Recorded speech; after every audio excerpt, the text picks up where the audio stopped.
All right. Hello, everyone, and welcome to another episode of Coaching from the Desert. I am your host, Dave A. Cornelius, also known as Dr. Dave.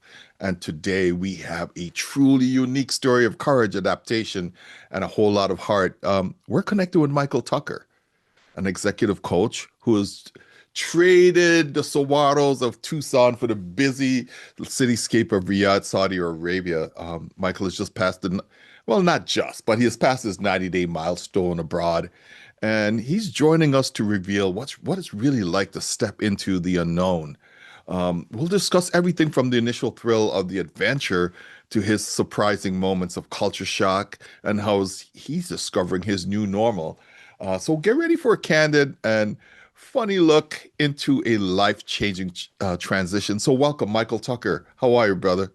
Hey, I'm doing good, Dr. Dave. It's good to be here again. Yeah, yeah.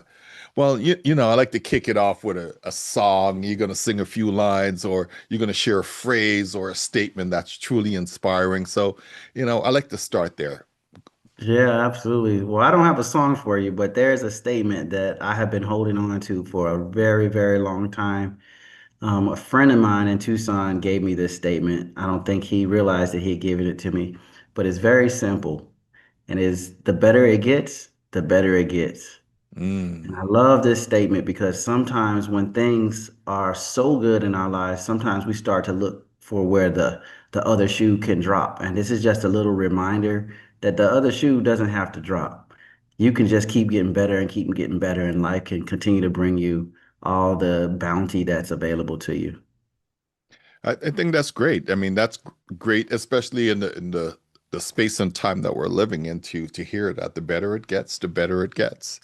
And so I also like to ask people to just give a 30-second elevator pitch about yourself, just who you are. Yeah. All right. Well, I don't know if I can fulfill your whole 30 seconds, but I can definitely tell you a little bit about myself. So, for those who don't know me, my name is Michael Tucker. I am an executive coach. I'm an entrepreneur. I am a connector.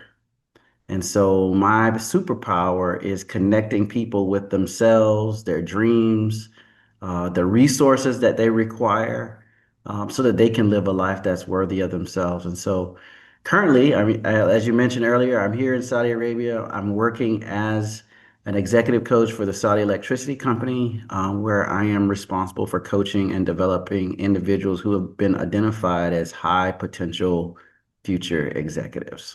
So that's a little bit about me. Oh, that's a big role, my friend. So tell me, what inspired you to leap from Tucson, Arizona, to Riyadh for this coaching role, and how did you prepare for such a big international move? Yeah, I'm gonna do my best. I will just start by saying I've always been interested in the world ever since I Mm. was a child. I grew up in a small town in South Carolina, and growing up, I couldn't wait to get out. And so, the first way I did that was through the military, and that took me over to South Korea, where I ended up meeting my wife. And ever since we met in 2006, we've been married for 17 years. We've always talked about living abroad. And in 2022, we started to look at it a little bit more seriously because we'd gone down to Costa Rica to meet with a friend of ours. I think you might know him, Yeah. another coach, Kayvon Tucker. So a little shout out to him. He's to blame for this partly. But went down to see this brother, and he really, really encouraged us to take this dream and this aspiration seriously. And so we started to take it very, very seriously. So we ended up for the next year, we ended up going to Mexico, staying for a month to see if we'd like it. That wasn't our place. And then 2024, we decided, well, maybe we won't go anywhere this year. Maybe we'll build a house, which we did.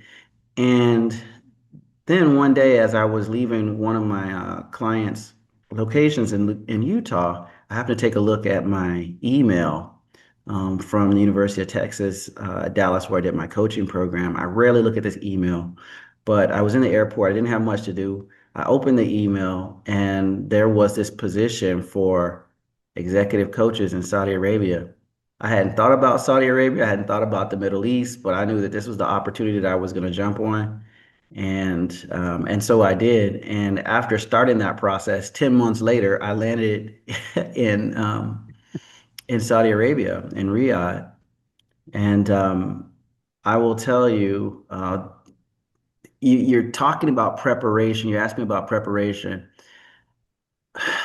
It's it's almost hard to discuss preparation for something like this, because you like to think. I think we like to think that, oh, I had everything lined up, but wasn't necessarily the case. I can tell you what I did. What I did was do my best to be the best coach that I could be.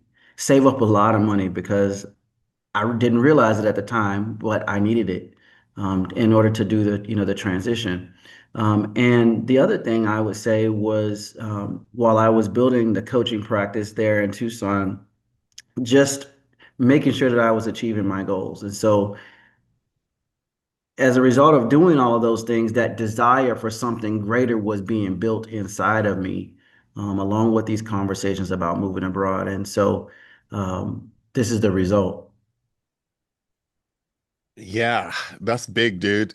That's really big. So, during those initial weeks in Saudi Arabia, was there a moment where you just stopped and think and said, wow, I'm not in Arizona anymore? And describe what that experience was and its impact on you. I've been following you and your journaling, online. So, maybe you could share that experience that you have been sharing with the rest of us who are connected to you.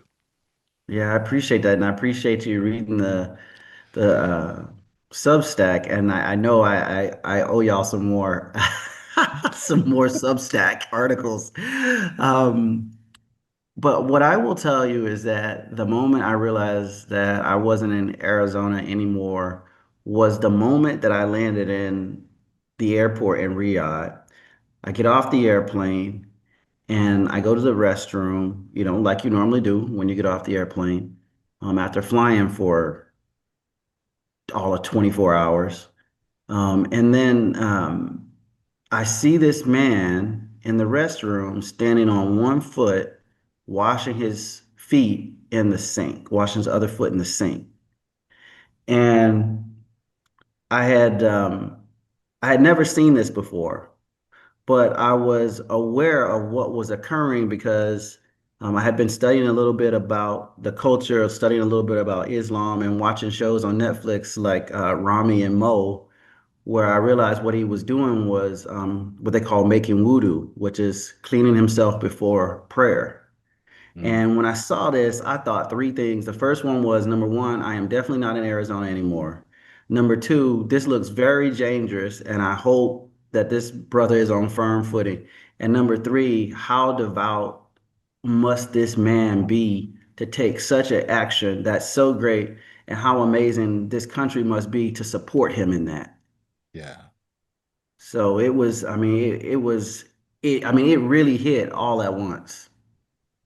Well, I could imagine. I could only imagine. And I know you're a world traveler because, when we Mhm. get together, you've shared some of your stories of being abroad. So talk about cultural norms or everyday customs in Riyadh that kind of like challenge you the most to really adapt to. And I'm stacking some questions here. I'm not being a good coach, so I'm stacking as an interviewer. And then how are you learning to navigate these differences in your daily life and work? Absolutely, absolutely. Well, so I would say the biggest change I had to make right off the bat was how I built relationships. Mm, And I want to be very, very specific about this because I hope that this will help someone who is wanting to do business in the Middle East, wanting to build relationships with people in the Middle East. In the West, we don't realize it. I didn't realize it, but the connections that we build, especially in business, are very surfacey. They are at the surface level, they're very transactional. And even when we think that we're going deep in those relationships, we usually are not. Why? Because most of the relationships that we build in the West, in my experience, are based on some kind of quid pro quo. You're trying to do some kind of deal, some kind of transaction.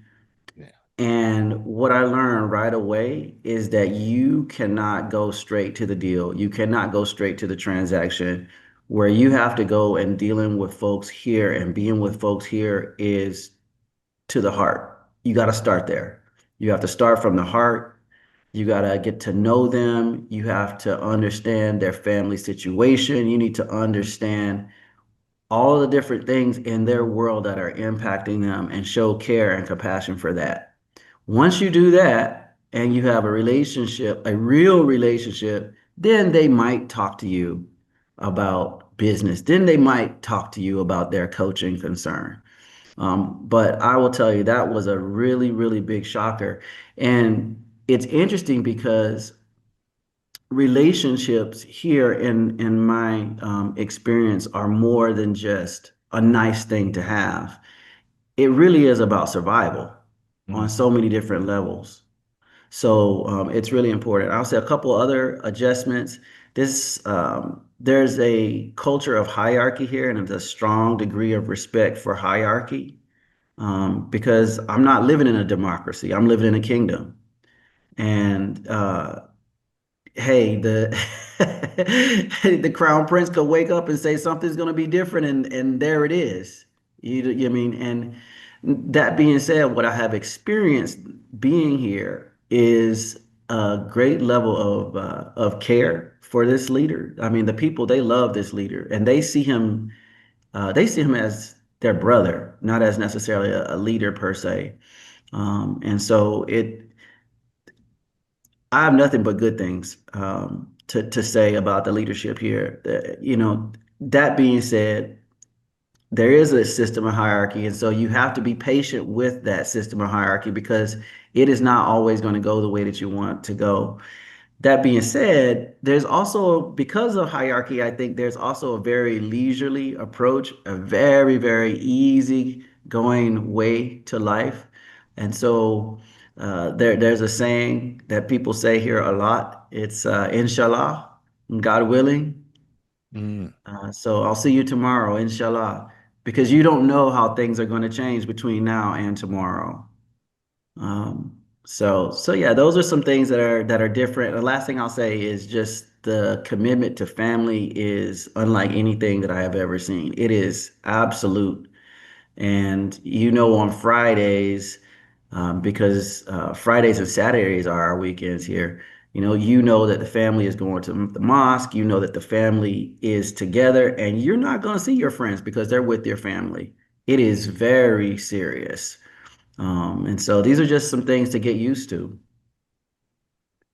Yeah, we're talking. I was talking to our friend Hassan Rafiq, Okay. and he was talking about cultural competency, and it sounds like you are adjusting and learning a lot about what it's like to live within this culture and this environment. So really grateful for you sharing that. And just remember, I'm so glad that I spoke to Hassan like a month ago, right? And he brought that up as well. And he was talking about his relationship or his experience in Saudi Arabia as well. So thank you for that. Um, Talk about unexpected challenges that you encountered, in the first 90 days. And how did you get over that? Like some tricky situation or everyday task that turned into an adventure. What was that like? Sure. I would say the biggest challenge initially was just integrating into the digital ecosystem here. Mm, It was difficult. There's a lot of parts to it. And how do I even start this? Okay, so there is one app that pretty much controls your entire life here. So you have one app, and this app is connected to your bank, it's connected to your job, it's connected to your driver's license, it's connected to whether you wow. get tickets, connected to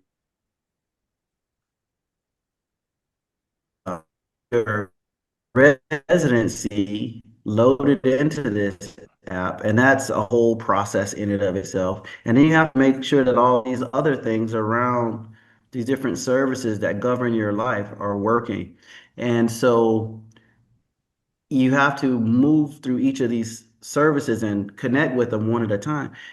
And you really don't have a whole lot of interaction from a financial um, perspective here. It's very, very hard to do. They have currency, obviously. However, it's not used very much. Everything is, digital pay on your phone or with a credit card. And the credit cards are even on your, well, that's on your phone in a lot of instances. So they have a pretty tight financial ecosystem. So that was very, very difficult. And I had to learn so much patience because when it works, it's great. But when you're trying to get it set up and it doesn't work, it is a nightmare, especially when you're trying to go about your daily task. So that was one thing. And then another thing I would say, which kind of ties into this and just ties in with just life in general, is there are lots of requirements for things and there's not a lot of clear directions on how to do things. So so going back to those relationships, you have to talk to people, you have to get to know people, you have to be friendly with people, and they will let you in the inside secrets. So for example, my wife just came here, what maybe I guess she's over a week now. And I was working on her residency. I was trying to work on her residency, but I really couldn't do it because I didn't know what I was doing. And it wasn't until I sat down and I talked to someone who explained things to me that I was able to move through the process even faster than I moved through my own process. So, um, definitely challenges with technology. And here's what I will say for those individuals who think that Saudi Arabia is just people riding around on camels. They do have camels, but this is a highly, highly technologically advanced society. So uh, it's different than I even imagined. No, that's great to hear. That's great to hear, and yeah, because you know what the media is like in the United States. They paint one picture and try to create that reality, but you being on the ground, gives us a reality that's true, right? And it's a lived experience. So that's really cool. So what about some unexpected positive or pleasant surprises you encounter while living and coaching in Saudi Arabia? People, culture, maybe some personal discovery that delighted you. What was that like? Oh my goodness. I could talk about so much with this. I will just say that one of the most amazing highlights of being here, a lot of times we think that because we have the internet, our location doesn't matter. Let me just dispel that myth. Location matters. Location very much matters. Coming here, I have had the opportunity to meet so many incredible people. I mean, especially even the expats here, especially the expats here. I mean, the Saudis are great too, but I have to give a shout out to the expats who are coming here from all over the world. And what I will tell you is that the relationships that I've had the opportunity to build with expats are very, very high quality relationships. These individuals are at the top of their game in whatever their profession is. You don't get here unless you're at the top of your game and you're really ready to play a big game. I mean, I've met people who are building the world's largest airport. I've met people who are overseeing large sums of money through the sovereign wealth fund. I have met people who are just other great coaches. We'll Mm. give some shout outs to coaches. It's just I could go on and on and on. People who are building data centers. I could go on and on and on. So the caliber of individual that shows up out here has been a huge, huge highlight for me. And I would say on a personal note, one of the highlights for me, which initially was a little bit of a challenge, was initially the amount of solitude that was available to me. I had an abundance of solitude, let me tell you. And so, so, so, um, The beautiful thing about that was it's something that I'm really glad that I had the awareness to take a hold of was these moments of solitude, these moments of loneliness, if you will, and really leaning into them and gaining new insights about myself, new insights about the world, new insights about what's important to me, how to relate to folks. And that has been a real gift. I noticed I'm a lot more calmer. It's so a lot more calmer. I'm a firecracker. I can very much be that. But in terms just on the inside, I'm a lot more calmer these days. I could tell. I'm sensing that, as well, just from seeing you and some of the things you're writing about. But what about immersing yourself in this new culture? How is that influencing your approach to coaching and leadership? Did you need to adjust your style or mindset to connect with clients and colleagues in Saudi Arabia? You're shaking your head, yes. I'd love to hear Oh more yeah. about that. Oh yeah. Well, first and foremost, again, I talked earlier about building that relationship. That's absolutely important. But the biggest thing that I had to learn was really to be patient and slow down. And I had to give up this really strong idea around what a coaching session needed to be. I needed to give up what time the client shows up because that's not the culture here. You say 10 o'clock, they might show up at 10:15. They might show up at 10:30, right? And so I learned very quickly that that kind of rigidness was not going to work for me here. So I had to give that up. Um, Another thing that I learned in terms of how I shifted my coaching style, we think in the West, let me put this differently. Love the ICF. ICF does some great things. And 100% pure ICF coaching out here will get you thrown out. Yeah. So, so what I mean by that is yes, hold on to those principles, those ICF principles, the core competencies. You need to do those. However, it's also important. I had to learn that it's also important to be willing to educate, to be willing to mentor, to be willing to teach, because there's such a hunger for knowledge and information. It is very, very great. And one of the things that I learned from one of the other coaches here was he said, Michael, he said, before you ever try to get someone in a deep coaching relationship where they're telling you all of the things that are important and sacred to them in their life, you need to give them something. You need to give them something. You need to give them massive value before they ever even believe that you're worthy of them sharing these things with you. Hmm. And that was something that that stuck with me, and I was able to do that in a collective way by a course that I had put together. It was a day, not even a day long. It was just an hour long program that I put together when I initially started engaging with my coaches at the company, and those guys they talked about that course, that 1 hour class for a week, Good. and so.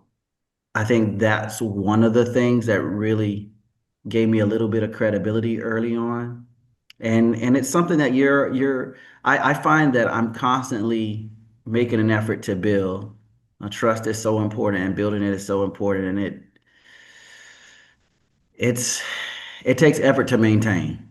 So I could only imagine. I could only imagine. And look, I know moving abroad it can be a daunting experience. I know what that's like coming from the Caribbean to live on the mainland and stuff like that. So, what strategies, habits, that helped you to acclimate your new life in Riyadh, establishing routine, whether it's personal, professionally, in building a network, learning a language, right? A routine that keeps you grounded. You're talking about loneliness. I'd love to hear about that personal adaptation in the process as well. sure. Well, like I was saying earlier, I mean everything changes moment to moment. And so again, this attachment to a fixed reality, Yeah. that was one of those things that I really had to let go of. And I'll give you an example. It seems it's it's kind of a funny example. So I guess they decided that we were going paperless. Mm. And the next day the printers were gone. So okay, Wow. so we're going paperless. And you just have to adapt. You have to adapt. Now, fortunately for us, they left a printer in our section because we do all the training and so forth. But still, um, good luck finding a printer in our very, very, very large building that we work out of. So with these consistent changes, what I found for me is really important is to have my own personal routine that keeps me grounded each day. So having a very consistent way of doing things that really helped me a lot. So whether it's um, just getting up at a certain time or making my bed first thing in the morning. It's all of those things that give me a sense of control in my life doing those because, like I said, there is a degree of control, but it is very limited here in terms of your environment. I could only imagine.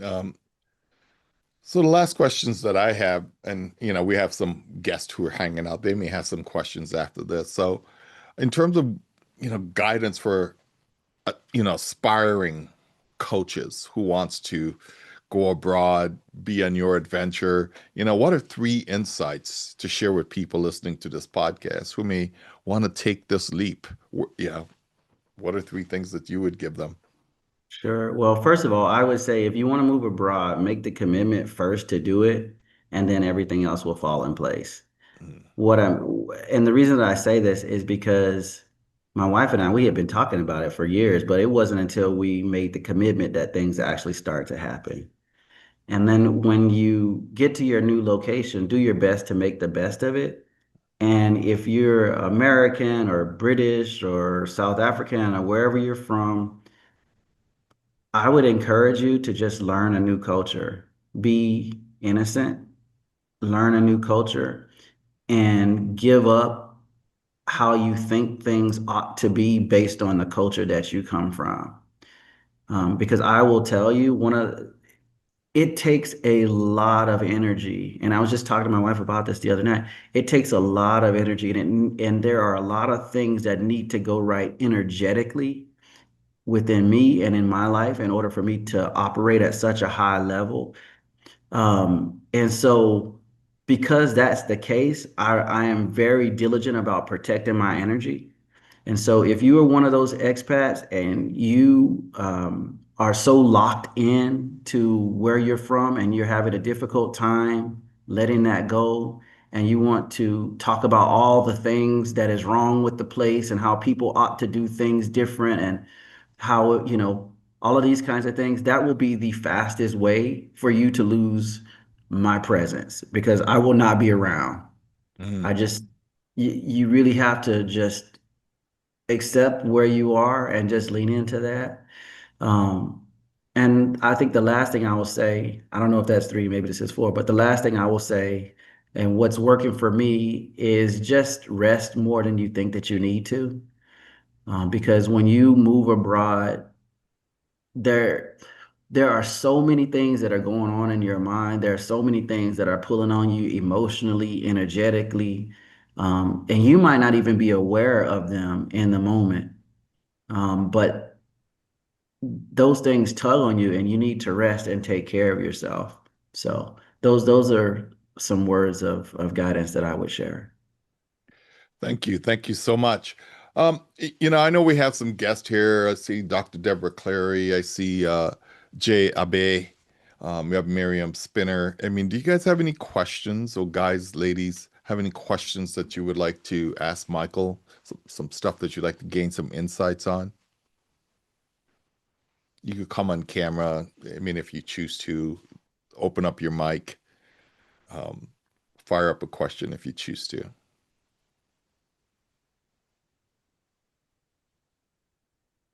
Can you hear me? This is Miriam.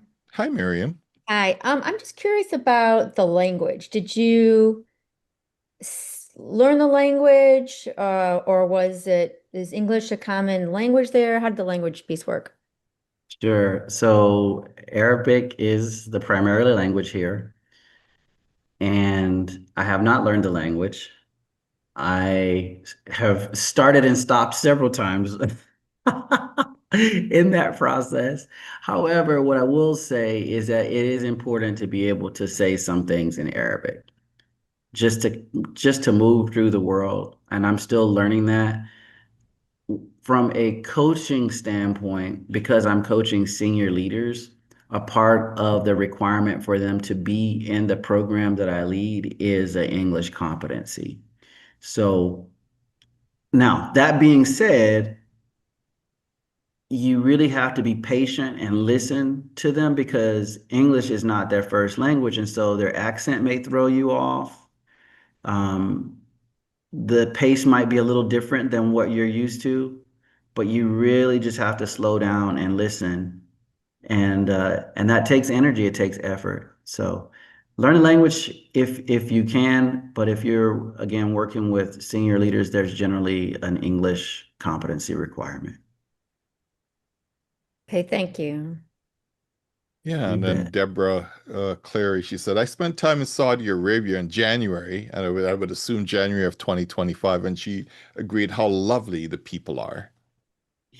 They are. They really are. And it takes a moment for them to warm up to you, but once they warm up to you, these are some of the most kindest people I have ever met. They will give you the shirt off their back. And it's the level of care and the humanity that I have seen shown. It's it's incredible. It's awe-inspiring. And I think that ties in also with I know the demeanor and the calmness that I feel because when I see these individuals just connecting with each other and how much patience and how much care and how much love is there, it's not something that I'm used to experiencing in the States, except for when driving. The- but I don't know, you put folks in the car and it's a whole different story, but just Universal, in huh? general, what's that? I said universal, that I think it's a behavior about unit. driving. It's a universal thing. In fact, I was actually in a car accident just 2 days ago. I was Wow. riding in the back with the driver, and because there's so much freedom and liberty and space, folks sometimes like to cut across lanes, and that can be very dangerous. But overall, just the connection. Once you establish that relationship, once you get in, it's a beautiful thing. Excellent. Ibe, do you have anything that you would like to add or inquire about? Yeah, Mike, I'll thank you for the time though you spent so far, just being real. I live in Arizona. I'm in Mm, Arizona for the past since '94. So thank you so much. One of my questions, I have two questions. One of them is about spiritual intelligence. Hmm. Since you have a different, since I don't know if you are, if you're Muslim or not, but coming from the US, how were you able to connect in your coaching practice with their spiritual background, if that makes sense?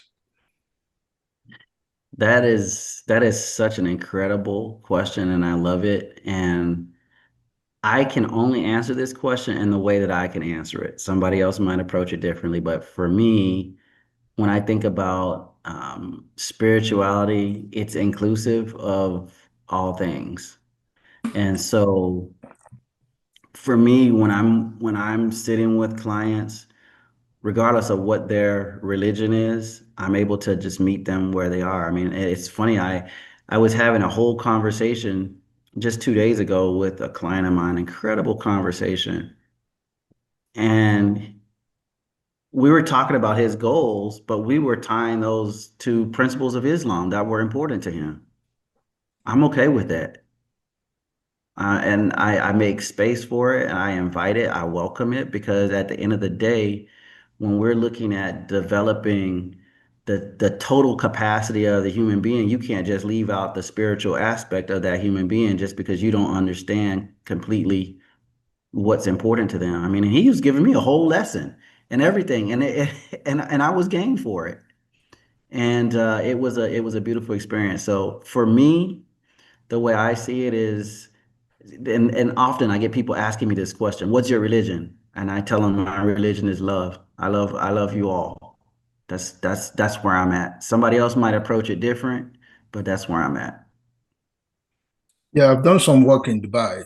A couple of years ago, I was in Dubai, so I wasn't sure if they have similar. I assume they do, but if they have similar practice. Uh, my other question is about mental health. Mm. So outside of the US, people are not open when it comes to mental health.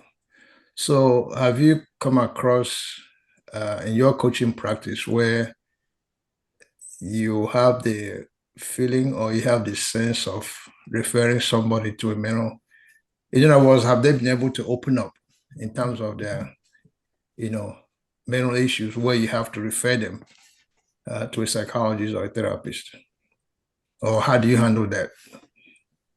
That's a really great question. Another one.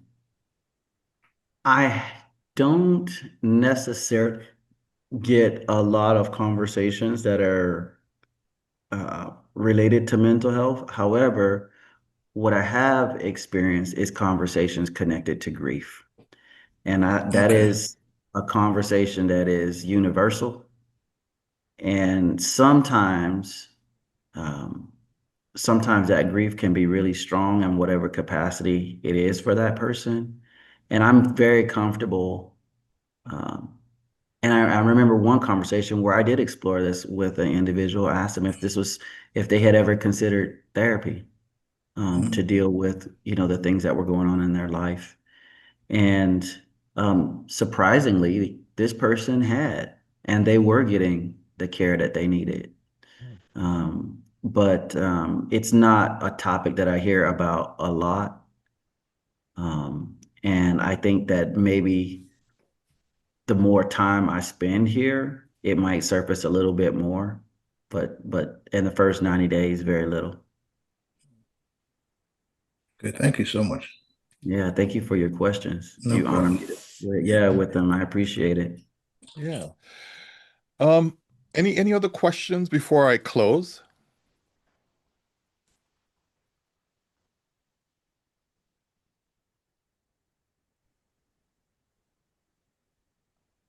Well, I have one question. Go for it. Are you coming back? We'll see. We'll see. That was a good one. Are you coming back, dude? Am I going to see you or I have to come over there to see you? Yeah, we'll see. We'll We'll see. see. The jury's out right now. Okay, that's fair. That's a fair thing. That's a fair response. All right. Well, let me just close and just say thank you everyone for joining us today. And what a powerful and insightful conversation with Michael Tucker. His willingness to share his highs and lows, of his move to Riyadh, especially in the emphasis of just adapting with an open mind and sense of humor, offers valuable lessons for all of us.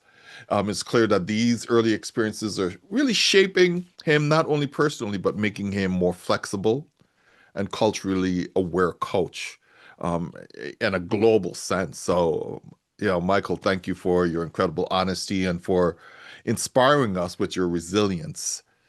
And I want to say to our listeners, we hope that Michael's journey inspires and motivates you to pursue your growth opportunities, wherever those are, whether it's at home or traveling abroad.